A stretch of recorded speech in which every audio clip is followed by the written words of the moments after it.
Mummy papa का ध्यान रखो। रोहन का पूरा ध्यान वीडियो गेम में लगा हुआ था। उसकी मम्मी की तबीयत खराब थी। अंदर वाले कमरे से उनकी आवाज आई, रोहन, मुझे पीने के लिए पानी ला दो। लेकिन रोहन का ध्यान अपनी मम्मी की बात पर गया ही नहीं।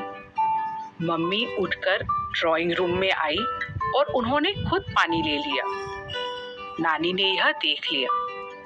नानी ने रोहन से कहा, तुम्हारी मम्मी की तबीयत ठीक नहीं है, तुम्हें उनका ध्यान रखना चाहिए। रोहन बोला, नानी, मेरा वीडियो गेम चल रहा था ना। तब नानी बोली, मुझसे वुडवर्ल्ड जंगल के जानवरों की यह कहानी सुनो, तब शायद तुम समझोगे कि मैं क्या कह रही हूँ। एजे, डीजे, हम्पी, गॉर्जी और एडी बास्केटबॉल खेलने का अभ्यास कर रहे थे। एक बड़ा मैच होने वाला था और वे उसमें जीतना चाहते थे। वे बॉल पकड़ने, बॉल को एक दूसरे को पास करने और शूटिंग की प्रैक्टिस में लगे हुए थे। उनकी टीम में एजे अव्वल शूटर था। वह बास्केट में बॉल को डालने में सबसे अच्छा था।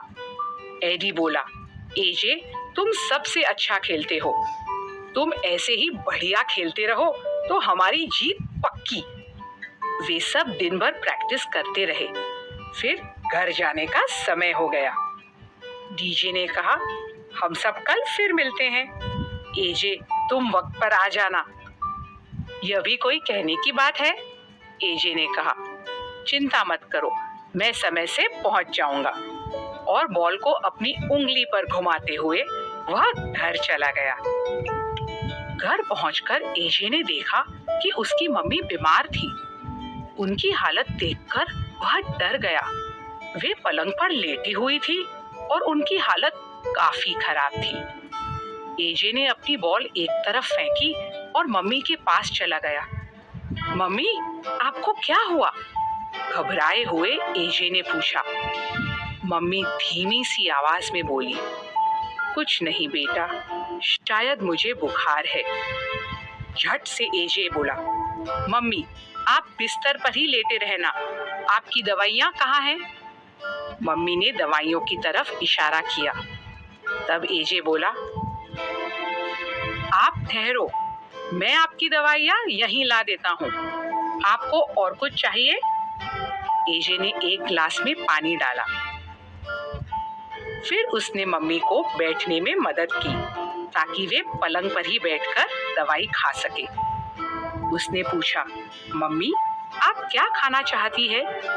जब तक आप ठीक नहीं हो जाती, मैं आपको बिस्तर से उठने नहीं दूंगा। मम्मी मुस्कुराई। उनका बेटा उनका कितना ख्याल रख रहा था। एजे रसोई की तरफ भागा। वहां उसके पापा पहले से ही कुछ पका रहे थे। एजे ने पूछा, पापा, आप क्या बना रहे हैं? क्या मैं आपकी कुछ मदद करूं? पापा बोले, हाँ, मुझे थोड़ी मदद चाहिए भी थी। एजे अपने पापा के साथ खुशी खुशी खाना बनाने में जुट गया। एजे मम्मी के लिए गर्म गर्म सूप लेकर गया। सूप पीने के बाद मम्मी को अच्छा लगने लगा। अगला पूरा हफ्ता एजे मम्मी की देखरेख में और खाना बनाने में पापा का हाथ बटाता रहा। वह थोड़ा जल्दी उठकर मम्मी पापा के लिए चाय बनाता। तब तक पापा मम्मी के पास बैठकर दो बातें करते रहते। उससे मम्मी को और भी अच्छा लगता। एक दिन उनके लिए एजे ने केक भी बनाया। रसोई में जो जो चीजें खत्म हो चुकी थी, वह बाजार जाकर खरीद लाया। हफ्ते भर बाद उसके दोस्त घर पर टपक पड़े। एडी सोच रहा था कि एजे पूरा हफ्ता प्रैक्टिस के लिए नहीं आया, कहीं उसकी तबीयत खराब तो नहीं। उन्होंने 2 बार घंटी बजाई, लेकिन किसी ने दरवाजा नहीं खोला। अब उन चारों को चिंता होने लगी। तभी एजे दरवाजा खोलकर बाहर आया। डीजे ने पूछा, एजे, तुम इतने दिनों से कहाँ हो? ढोंग करते हुए एजे ने कहा, मेरी तबीयत ठीक नहीं है, मुझे बुखार है, ठीक होते ही मैं प्रैक्टिस के लिए आ जाऊंगा। एडी, हम्पी, गॉर्जी और डीजे को शक हुआ क्योंकि एजे का व्यवहार कुछ अजीब सा था। वह किसी भी तरह से बीमार नहीं लग रहा था। तो फिर क्या बात थी? हम्पी बोला, चलो अंदर चलकर देखते हैं कि क्या गड़बड़ है। चुपचाप वे सब एजे के घर के अंदर गए। सोचो तो, उन लोगों ने क्या देखा? एजे की मम्मी बिस्तर पर लेटी हुई थी और एजे उनसे बातें कर रहा था। एजे कह रहा था, मम्मी आप चिंता मत करो, जब आप ठीक हो जाएंगी मैं प्रैक्टिस के लिए जाना शुरू कर दूंगा। उसे पता ही नहीं चला कि उसके दोस्त उसके पीछे खड़े हुए उसकी बातें सुन रहे थे। कोई आहट होते ही एजे ने पीछे मुड़कर देखा तो अपने दोस्तों को वहां पाया। उसकी चोरी पकड़ी गई थी।